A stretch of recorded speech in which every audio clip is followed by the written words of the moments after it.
اللہ اللہ اللہ اللہ اللہ اللہ اللہ اللہ الحمدللہ رب العالمین والصلاة والسلام علی حبیبہ محمد وآلہ وصحبہ اجمعین. اعوذ باللہ من الشیطان الرجیم. بسم اللہ الرحمن الرحیم.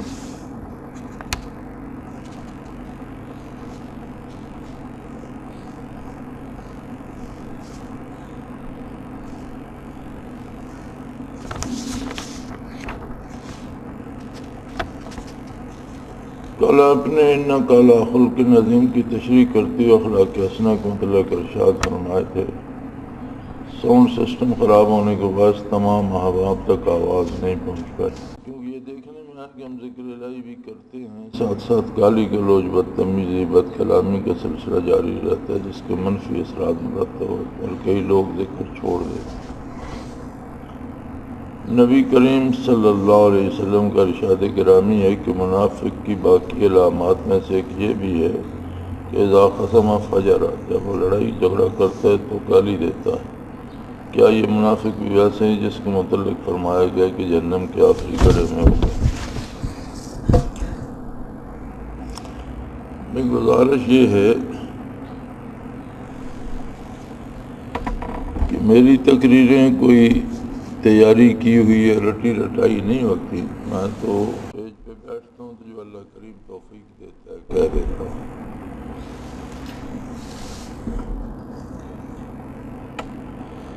تو مجھے تو اب یاد نہیں کل میں نے عبارت کیا کہی تھی. مفہوم یہی تھا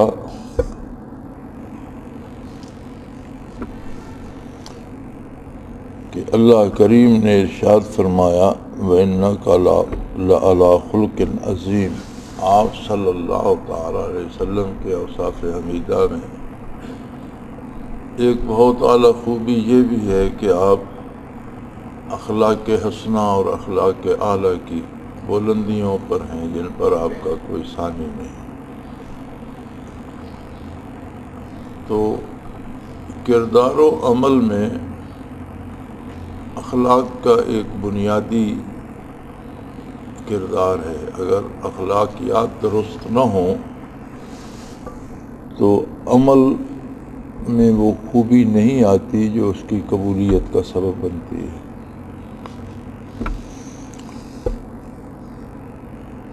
کسی بھی عمل کے لیے محض اداکاری کرنا مطلوب نہیں ہے. شرعاً عمل کے لیے خلوص کا ہونا، اللہ جل شانہ کے ساتھ تعلق اور رشتے کا ہونا، نبی کریم صلی اللہ علیہ وسلم کی عظمت کا ذہن میں ہونا اور ان چیزوں کو سامنے رکھ کر عمل کرنا جو ہے وہ عند اللہ مقبول ہو سکتا ہے. لیکن اگر یہ چیزیں ذہن میں نہ ہوں اور محض ایک اٹھک بیٹھک کی جائے یا دیکھا دیکھی کو کام کیا جائے تو اس کے نتائج مرتب نہیں ہوتے. اور عمل کی پہچان یہ ہے کہ آدمی کے معمولات اور زندگی کے جو امور ہیں، روزمرہ کے جو کام ہیں، ان میں اس کی اصلاح ہوتی رہتی ہے. اگر اس کی عبادات مقبول ہوتی ہیں تو وہ اس کے کردار کو سنوارتی رہتی ہیں. برائی سے نفرت پیدا ہونا شروع ہو جاتی ہے اور نیکی کی محبت شروع ہو جاتی ہے. بھلائی کر کے خوشی ہوتی ہے اور برائی اگر غلطی سے ہو جائے تو دکھ محسوس ہوتا ہے. بندہ توبہ کرتا ہے، اس کا ازالہ کرنے کی کوشش کرتا ہے. گالی گلوچ تو ویسے بھی کسی مہذب معاشرے میں، وہ مسلمان نہ بھی ہوں تو کسی بھی پڑھے لکھے معاشرے میں جہاں جہالت نہ ہو وہاں کوئی گالی گلوچ کا رواج نہیں ہوتا. یہ تو ایک جہالت کی علامت ہے. اور اپنے آپ کے ساتھ زیادتی ہے، اپنی زبان بھی خراب ہوتی ہے، اور وہ جو ایک شاعر نے کہا تھا کہ زبان بگڑی تو بگڑی تھی، خبر لیجے دہن بگڑا۔ یعنی بد کلامی کا اثر یہ ہوتا ہے کہ چہرہ بھی مسخ ہونا شروع ہو جاتا ہے۔ تو حسن کلام بھی من جملہ اعمال میں سے ہے، اور اگلے دن ہمارے کسی چینل پہ، پاکستان کے کسی چینل پہ بڑا اچھا پروگرام چل رہا تھا، اور وہ میں نے تو پورا نہیں سنا، میرے پاس فرصت ہی نہیں ہوتی۔ وہ شام کی خبروں کے ساتھ پھر ایک پروگرام شروع ہو جاتا ہے کل تک، اس میں مختلف موضوعات پہ وہ بات کرتے ہیں۔ اس میں وہ بات کر رہے تھے کہ غصہ تو انسانی فطرت ہے، اسے آ جاتا ہے کسی پر ناپسندیدہ بات پر، یا کسی ناپسندیدہ حرکت پر، یا کسی نقصان پر، لیکن غصے کو کس طرح سے کنٹرول کیا جائے، کس طرح سے قابو پایا جائے اس پر، تو وہ بتا رہے تھے کہ آخر میں آپ کو اس کے 4 نسخے بتاؤں گا، جو پتہ نہیں کسی انگریز کا انہوں نے نام لیا، اس نے بڑی تحقیق کے بعد یہ 4 نسخے جو ہیں بتائے ہیں کہ غصے پر کنٹرول کس طرح کیا جائے۔ تو میں نے تو وہ نہیں سنے، میرے پاس فرصت ہی نہیں تھی، میں ذکر کے لیے اٹھایا۔ لیکن نبی کریم صلی اللہ تعالی علیہ وآلہ وسلم نے جو علاج بتایا ہے وہ بہت خوبصورت ہے۔ حضور اکرم صلی اللہ علیہ وسلم نے فرمایا کہ غصہ آ جائے تو حالت، پہلی بات یہ ہے کہ وہ حالت بدل لو۔ آپ کھڑے ہیں تو بیٹھ جائیں، بیٹھے ہیں تو کھڑے ہو جائیں، تو حالت بدلنے سے بھی کیفیت میں فرق پڑ جاتا ہے۔ دوسری اور بہت بڑی بات یہ ہے کہ غصہ آ جائے تو وضو کریں، آپ کے وضو کرنے تک انشاءاللہ وہ کافور ہو جائے گا۔ اور تیسری بات یہ ہے کہ کتنا بھی غصہ آ جائے تو درود شریف پڑھنا شروع کر دیں تو ختم ہو جاتا ہے۔ غالباً آپ میں سے کسی کو شاید تجربہ ہوا ہو یا نہ ہوا ہو، تو میرا چونکہ اکثر اللہ کریم کا احسان تھا، اکثر جانا رہا حرمین شریفین میں، تو بعض عرب احباب سے بھی واسطہ پڑتا تھا، بعض دفعہ وہ آپس میں کسی بات پہ ناراض ہونے لگتے تھے، بعض اوقات باتوں میں ہمارے ساتھ الجھ جاتے تھے۔ تو جب بھی کوئی ہم سمجھتے کہ غصے میں آ گئے تو سادہ سی بات ہم کہتے کہ یا شیخ صلی علی النبی، کہ درود شریف پڑھو، تو جتنے اس محفل میں لوگ ہوتے سارے درود شریف پڑھنے لگ جاتے، وہ بات ختم ہو جاتی، وہ کیفیت ختم ہو جاتی، وہ مزاج کی تیزی ختم ہو جاتی۔ اور میں اگرچہ 5-6 سال سے مجھے فرصت نہیں ملی کہیں جانے کی، لیکن میرے خیال ہے کہ آج بھی اگر کوئی تجربہ کرے تو ایسا ہی ہوگا۔ ہو سکتا ہے کوئی ان میں ایسا ہو جو نماز نہ پڑھتا ہو سکتا ہے ان میں کوئی ایسا ہو جو کوئی غلطی کرتا ہو سکتا ہے ان میں کوئی ایسا ہو جو نیک نہ ہو، لیکن کوئی کتنے میں بھی غصے میں ہو تو آپ اسے صلی علی النبی کہہ دیں تو وہ درود شریف پڑھنا شروع کر دے گا، اور سارا وہ جھگڑا، پچھلی بات وہ جو ہے وہ محو ہو جائے گی۔ تو گالم گلوچ کی نوبت تب آتی ہے جب انسان کو غصہ آتا ہے۔ غصے کا سب سے مؤثر، سب سے آسان، سب سے مبارک علاج یہ ہے کہ درود شریف پڑھنا شروع کر دیں۔ ارشادات نبوی میں یہ دونوں چیزیں اور بھی ہیں کہ حالت بدل لیں اور وضو بنا لیں، ان دونوں سے بھی وہ کیفیت بدل جاتی ہے۔ اب جو فطری چیزیں ہیں انسان میں، بھلائی کا مادہ بھی اس میں موجود ہے اور برائی کا مادہ بھی موجود ہے، تو اسے بھلائی کے مادے کو جلا دینا ہے، اور جو برائی کا عنصر اس میں ہے اسے اس نے صاف کرنا ہے، کمزور کرنا ہے۔ ایسا تو کوئی بندہ نہیں، انسان فرشتہ تو نہیں ہے کہ اس میں صرف نیکی کی استعداد ہے، برائی کی استعداد نہیں ہے۔ پھر انسانی نفس ہے جو چونکہ نفس مادی اجزاء کے ملنے سے بنتا ہے، مٹی، آگ، ہوا، پانی جب ملتے ہیں تو ان کے ملنے سے نفس پیدا ہوتا ہے۔ تو نفس بھی ایک مادی اجزاء کا ایک ماحصل ہے، تو اس کی بھی ساری نظر مادی مفادات، دنیاوی لذات میں رہتی ہے، وہ بھی اس طرف کھینچتا ہے۔ شیطان بھی ساتھ کوشش کرتا ہے بندے کو اس طرف کھینچنے کی۔ تو ان دونوں سے بچنے کا طریقہ بندے کے پاس اللہ کی پناہ کے علاوہ کوئی نہیں۔ تو ذکر الہی قلب کے ان فاسد مادوں کو مٹاتا ہے اور نیکی کے خیالات کو، بھلائی کو جلا بخشتا ہے۔ تو ایک تو بات یہ ہے کہ یاد الہی میں، ذکر الہی میں غفلت نہیں چاہیے، چونکہ یہ ہمہ وقتی کام ہے۔ بات کرتے ہوئے بھی بات ذہن میں رہنی چاہیے کہ میرے پاس میرا پروردگار بھی موجود ہے۔ جھوٹ بولوں گا تو اللہ کریم کے سامنے بول رہا ہوں، سچ کہوں گا تو رب کریم ساتھ موجود ہے۔ وَهُوَ مَعَكُمْ أَيْنَمَا كُنتُمْ۔ بات کرنے میں، کام کرنے میں، کوئی عمل بھی کریں تو اس میں عظمت الہی بھی پیش نظر ہو، سنت نبوی پیش نظر ہو، تو اللہ کریم حفاظت فرماتے ہیں، بچا لیتے ہیں۔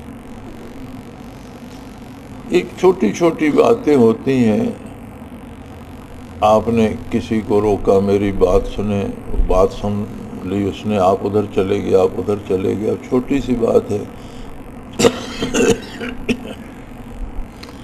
کہ آپ اسے صرف اتنا کہہ دیں کہ میں نے آپ کا وقت لیا، آپ کا بہت شکریہ، مہربانی، آپ نے میری بات سنی۔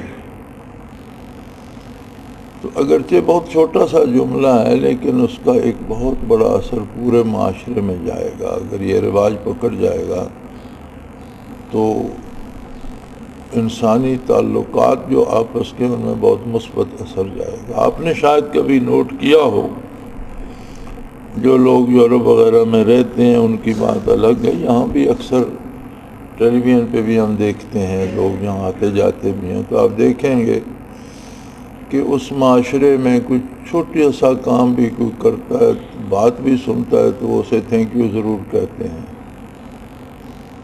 شکریہ آپ کا، آپ نے میری بات سن لی، شکریہ آپ نے یہ کام کر دیا۔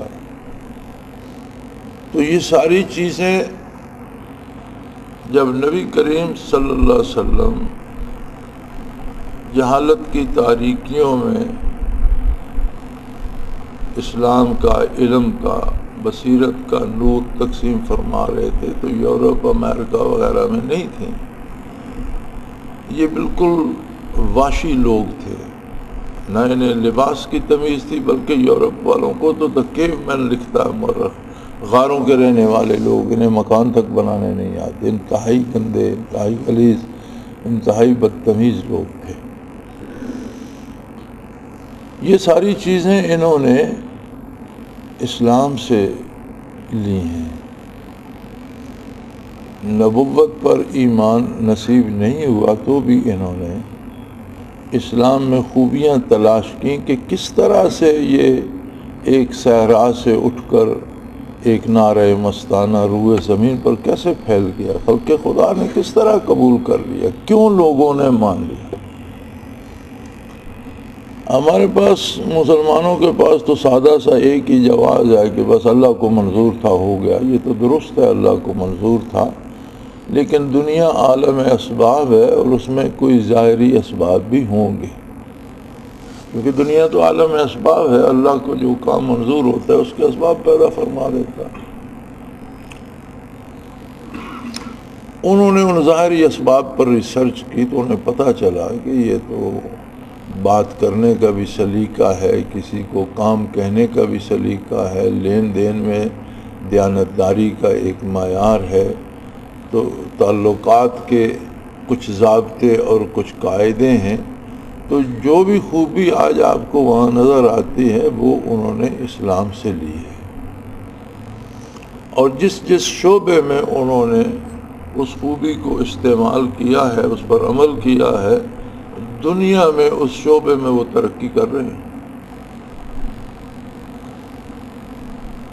اور جہاں جہاں انہوں نے اسلام کو چھوڑ دیا ہے وہاں وہ بھی دھکے کھا رہے ہیں۔ مثلاً ان کی معیشت سودی ہے، تو وہاں بھی یہی عالم ہے کہ ایک سروے آیا تھا ایک دفعہ بہت عرصہ پہلے کہ نیو یارک شہر میں بھی 62% لوگ جو ہیں ان کے پاس مکان نہیں ہے رہنے کا، فٹ پاتھ پہ سوتے ہیں۔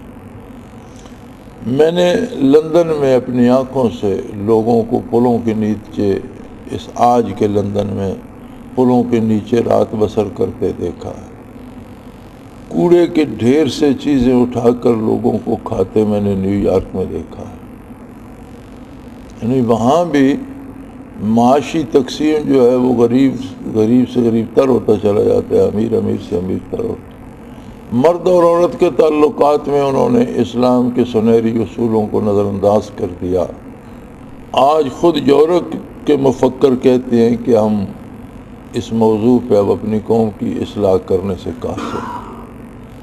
ان کے خاندانی نظام تباہ ہو چکے ہیں، آوارگی اس قدر ہو چکی ہے کہ ہم شروع میں امریکہ جایا کرتے تھے، تو پھر ایک سال وہاں آرڈر ہوا کہ تمام سرکاری کاغذات میں، یہ ہمارے وہاں ہونے کی بات ہے، کہ والد کی بجائے والدہ کا نام لکھا جائے۔ یہ کیا مسئلہ ہے؟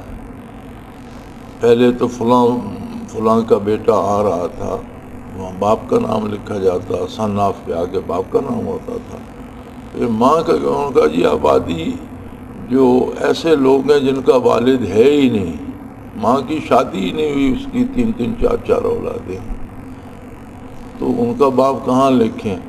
اب ان کی اتنی اکثریت ہو گئی ہے ایسے لوگوں کی کہ حکومت نے آرڈر ہی کر دیا ہے کہ یہ باپ کا خانہ ہی چھوڑ دو۔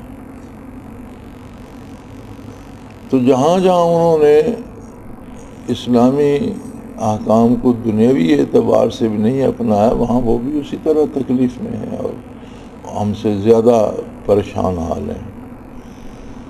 تو کل مجھے ایک عزیز بتا رہے تھے کہ وہاں افریقہ میں ایک سائنٹسٹ نے کہا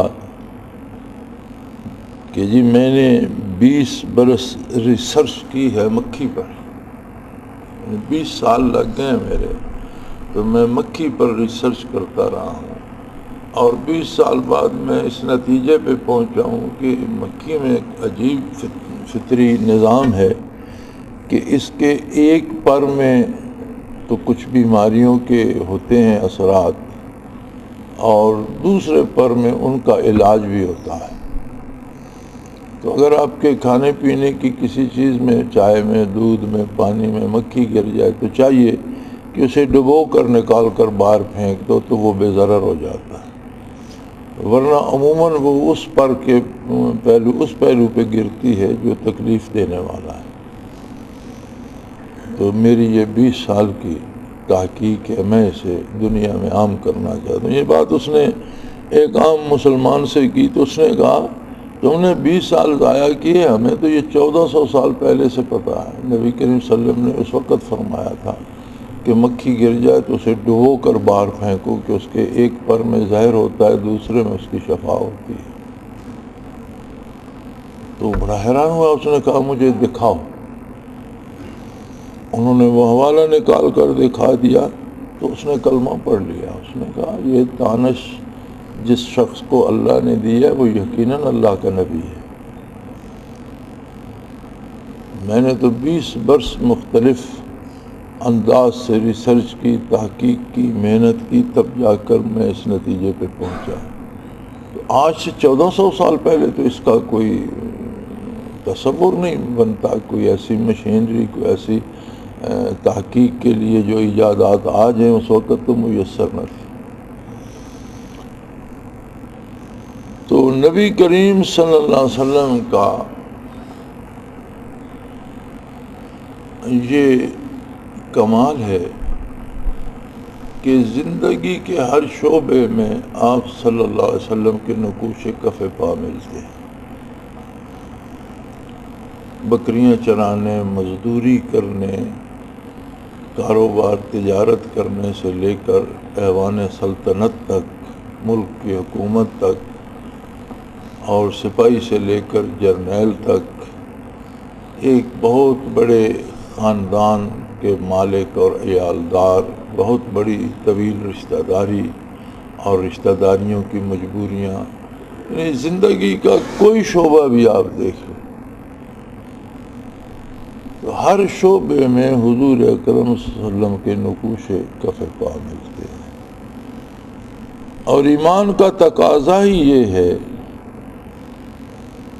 کہ جیسے میں نے کل عرض کیا تھا کہ ایک چھوٹی سی بچی بات سن رہی تھی، برطانیہ ہی کی بات ہے، 6 سال کی بچی تھی، تو اس کے والد سے کوئی کہہ رہا تھا اپنے مسائل کہ یہ مسئلہ ہے، یہ مسئلہ ہے، یہ پرابلم ہے، میں بڑا زندگی سے تنگ ہوں، میں بہت پریشان ہوں، تو ان کا کوئی حل نہیں ملتا، یا میں خودکشی کر لوں، کبھی یہ سوچتا ہوں تنگ آ کر۔ تو چھوٹی سی بچی سنتی رہی، تو اس نے کہا بی لائک محمد صلی اللہ علیہ وسلم and there will be no problem, کہ تم نبی کریم صلی اللہ علیہ وسلم کا جیسے ہو جاؤ، یعنی ان کا اتباع کر لو، جس طرح انہوں نے زندگی بسر فرمائی، جس طرح وہ شب و روز بسر فرماتے تھے، جس طرح وہ لوگوں سے ملتے جلتے تھے، جس طرح حضور کا، تو تم اپنی زندگی میں وہ تبدیلی لے آؤ تو مسئلہ کوئی نہیں رہے گا۔ تو ایمان کا تو بالکل تقاضا ہی یہ ہے، بڑا خوبصورت جملہ ہے کہ بی لائک محمد صلی اللہ علیہ وسلم۔ تو کوئی بھی ہم میں سے جو دنیا میں آتا ہے وہ شکم مادر سے کوئی تہذیب یا کوئی خاص لباس یا کوئی خاص ہیئر کٹ یا کوئی خاص انداز تکلم یا کچھ بھی لے کر نہیں آتا، ہم معاشرے سے ہی لیتے ہیں، لوگوں سے ہی سیکھتے ہیں، کسی نہ کسی کی نقل ہی کرتے ہیں۔ تو جب کسی نہ کسی فرد کی نقل ہی کرنی ہے تو پھر سب سے اعلیٰ اللہ کے حبیب صلی اللہ علیہ وسلم کی نقل کیوں نہ کی جائے، الف بے جیم کی نقل کیوں کی جائے؟ پھر اگر نقل ہی کرنی ہے تو پھر نبی کریم صلی اللہ علیہ وسلم کی نقل کیوں نہ کی جائے؟ اصولی سی بات ہے یہ۔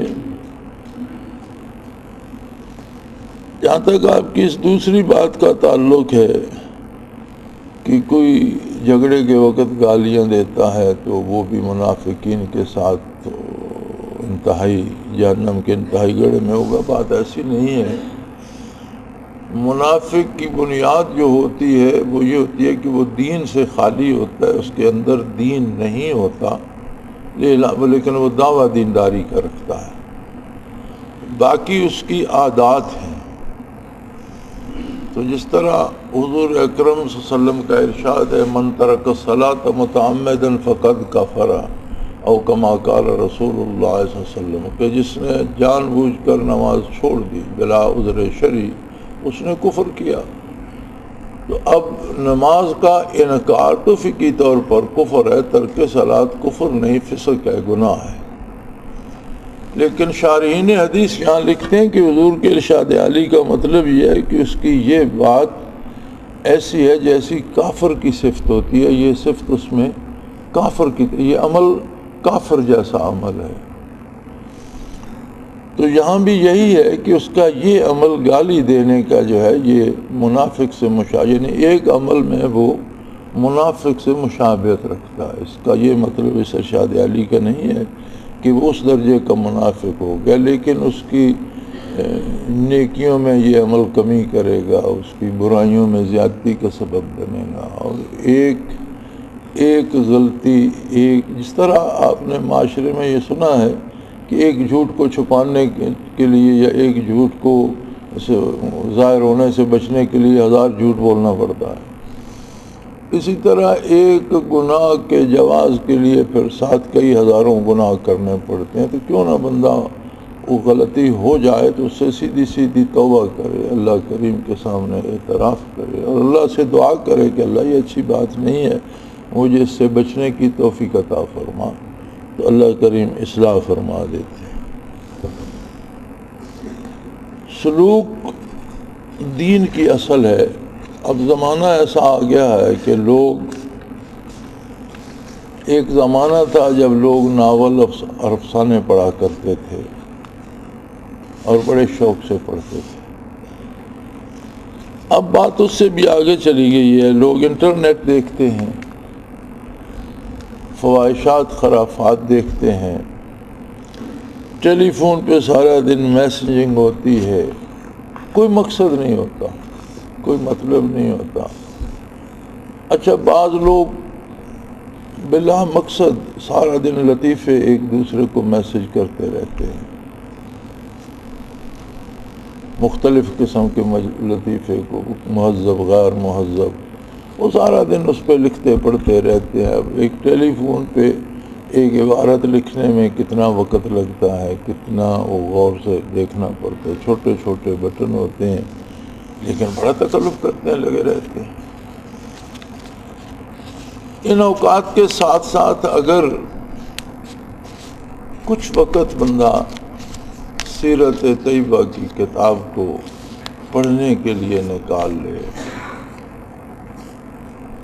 تھوڑا سا وقت حضور اکرم صلی اللہ علیہ وسلم کے ارشادات پڑھنے کے لیے نکال لے، تو اس مطالعے سے ایک انس پیدا ہوتا ہے بارگاہ رسالت سے۔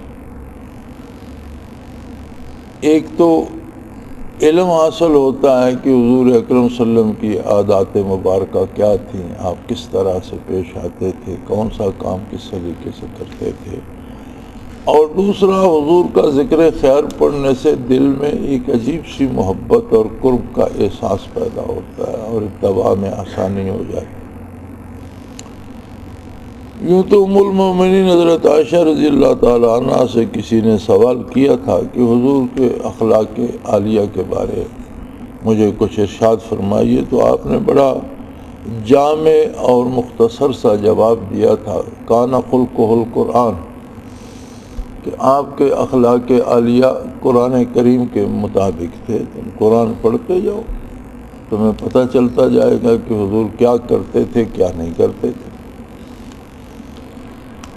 اس کے ساتھ اگر ان سے میسیجنگ سے اور انٹرنیٹ سے اور ٹی وی دیکھنے سے اور اخبار پڑھنے سے فرصت ملے یا فرصت نکالی جائے تو تھوڑا سا وقت سیرت پہ بھی لگا لیا جائے۔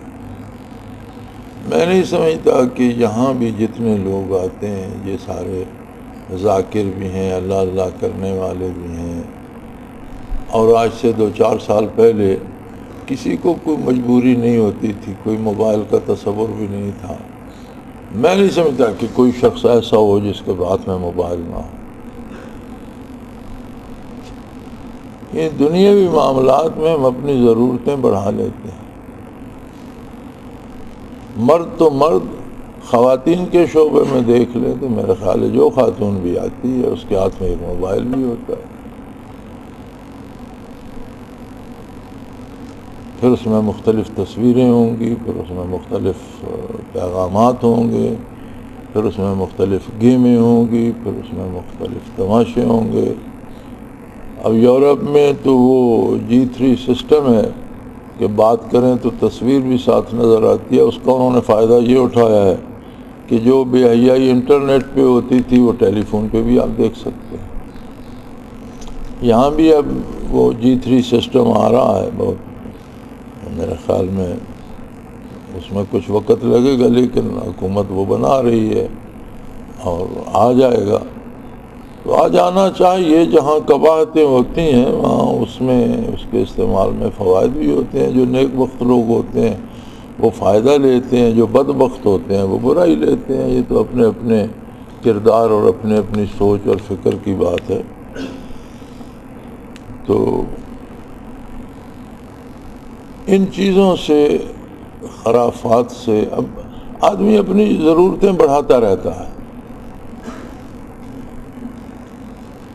میرے پاس بھی موبائل ہے، لیکن مجھے موبائل پہ کوئی فون نہیں آتا، اس لیے کہ میں آن ہی نہیں کرتا۔ میرے پاس ایمرجنسی کے لیے کبھی کوئی ایسی ضرورت پڑ جائے کہ کسی سے بات کرنی ہے تو آپ آن کیا اور بات کر لی، ورنہ ہفتوں میں آن ہی نہیں کرتا۔ دوسرا ٹیلی فون لگا ہوا ہے، سب کے پاس نمبر ہے، جس نے بات کرنی ہے ایکسچینج کے تھرو کر لیں۔ اور پھر کئی لوگ پوچھتے ہیں جی آپ اپنا موبائل نمبر دے دیں۔ میں نے کہا آپ کو کیا فائدہ ہوگا، میرا موبائل تو بند پڑا رہتا ہے۔ جب ایکسچینج لگا ہوا ہے، ٹیلی فون ہے، آپ آپریٹر سے کہیں بات کرا دے گا، بات ختم۔ تو ایک اپنے اوپر ایک مسلط کر لینا کہ نماز ہو رہی ہے اور موبائل کی گھنٹی بج رہی ہے۔ میں نے یہ دیکھا ہے کہ جنازے میں صفیں ہیں، امام نے جنازہ پڑھانا شروع کر دیا اور رنگ رنگ کی گھنٹیاں پیچھے بجنی شروع ہو گئیں۔ کسی نے کوئی کتا بھونکنے کی آواز لگائی ہوئی ہے، کسی نے گاڑی کا ہارن لگا، کسی نے ہندوستانی گانے لگائے ہوئے ہیں بیل کی جگہ، کسی نے کوئی پتہ نہیں عجیب سی گھنٹیاں لگائی ہوئی ہیں۔ تو آگے میت پڑا ہوتا ہے، امام جنازہ پڑھا رہا ہوتا ہے، پیچھے صفوں میں رنگ برنگی گھنٹیاں بج رہی ہوتی ہیں۔ پتہ نہیں اتنی مجبوری ہم نے اپنی کیوں بنا لی ہے کہ چند لمحے جو نماز ادا کرنی ہے اس میں بھی ہم اسے بند نہیں کر سکتے۔ ہر آدمی اتنا وی آئی پی ہو گیا ہے کہ ہر وقت اس کا ٹیلی فون آن رہنا چاہیے۔ تو یہ وہ ضرورتیں ہیں جو ہم نے خود اپنے اوپر مسلط کر لی ہیں، ہم نے خود بڑھا لی ہیں۔ اس طرح کی خرافات بڑھانے کی بجائے ہم اگر اپنی ضرورتوں کا احساس کر کے تھوڑا سا وقت سیرت کے مطالعہ کے لیے، قرآن حکیم کے ترجمے یا تفسیر کے لیے کوئی 5-10 منٹ روزانہ نکال لیں تو ان چیزوں کا علم ہوتا رہے، اور علم میں اللہ یہ برکت دیتا ہے کہ توفیق عمل بھی ہو جاتی ہے۔ جاننے سے ہی عمل ہو سکتا ہے، جانتا ہی نہیں تو عمل کیا خاک کرے گا۔ تو کوشش کیجئے، ہر کلمہ لکھا جاتا ہے، ما یلفظ من قول الا لدیہ رقیب عتید۔ جو لفظ بھی کسی کے لبوں سے نکلتا ہے اس کے پاس لکھنے والے اور گواہ موجود ہیں۔ فردہ قیامت وہ سامنے ہوگا بارگاہ الہی میں، تو کتنی ندامت ہوگی کہ اس میں گالیاں لکھی ہوں، یا اس میں برائی لکھی ہو، یا اس میں غیبت لکھی ہو، یا اس میں خواہ کی جس کام سے مطلب نہیں ہے، جس کام سے تعلق نہیں ہے، اس میں بحث کرنے کی کیا ضرورت ہے۔ لیکن ہم فضول، جہاں ہمارا، اگر ہم دن بھر کی مصروفیات دیکھیں تو ہمارا زیادہ وقت ان باتوں میں گزرتا ہے جن سے ہمارا کوئی تعلق ہی نہیں ہے۔ کوشش کریں اپنے اوقات کی حفاظت کریں، اپنی زبان کی حفاظت کریں۔ وہ کسی شاعر نے کہا تھا کہ زبان اپنی حد میں ہے بے شک زبان، بڑھے ایک نقطہ تو پھر ہے زیاں۔ زبان کے نیچے ایک نقطہ اور لگا دیں تو زیاں بن جاتا ہے، نقصان ہو جاتا ہے۔ تو زبان اللہ کی حمد و ثنا کے لیے بھی ہے، حضور کے ذکر خیر کے لیے بھی ہے، نیکی کی تبلیغ کے لیے بھی ہے، اور اگر اسے آپ یا ہم غلط استعمال کریں گے تو پھر برے کلمات کے لیے بھی ہے۔ تو جو لوگ چھوٹی چھوٹی چیزوں پہ ریزسٹ نہیں کرتے وہ پھر بڑے بڑے جرائم سے بھی نہیں بچ سکتے۔ ایک لڑائی کا طریقہ ہوتا ہے کہ کئی ڈیفنس بنائے جاتے ہیں، کئی دفاعی لائنیں بنائی جاتی ہیں، کم از کم 3 دفاعی لائنیں ہوتی ہیں۔ فوج کا بھی ایک طریقہ ہے کہ پہلی دفاعی لائن ہے، پھر دوسری ہے، پھر تیسری ہے۔ تو کوشش یہ ہوتی ہے کہ دشمن کو پہلی دفاعی لائن پہ بھی نہ پہنچنے دیا جائے، اس سے پرے میدان جنگ جو ہے وہ دشمن کے علاقے میں۔ لیکن اگر وہ آ ہی جائے تو اسے پہلی دفاعی لائن پہ روکا جائے، وہ ٹوٹنے نہ دی جائے، اور اگر اسے توڑ لے تو اسے توڑتے توڑتے اتنا کمزور ہو جائے کہ پھر دوسری دفاعی لائن کو وہ نہ توڑ سکے۔ اور اگر پہلی بھی ہٹا دی جائے، دوسری بھی ہٹا دی جائے، صرف تیسری پہ لڑا جائے تو پھر ایک ہی دفاعی لائن ہے، آپ جیتے یا دشمن جیتا۔ اسی طرح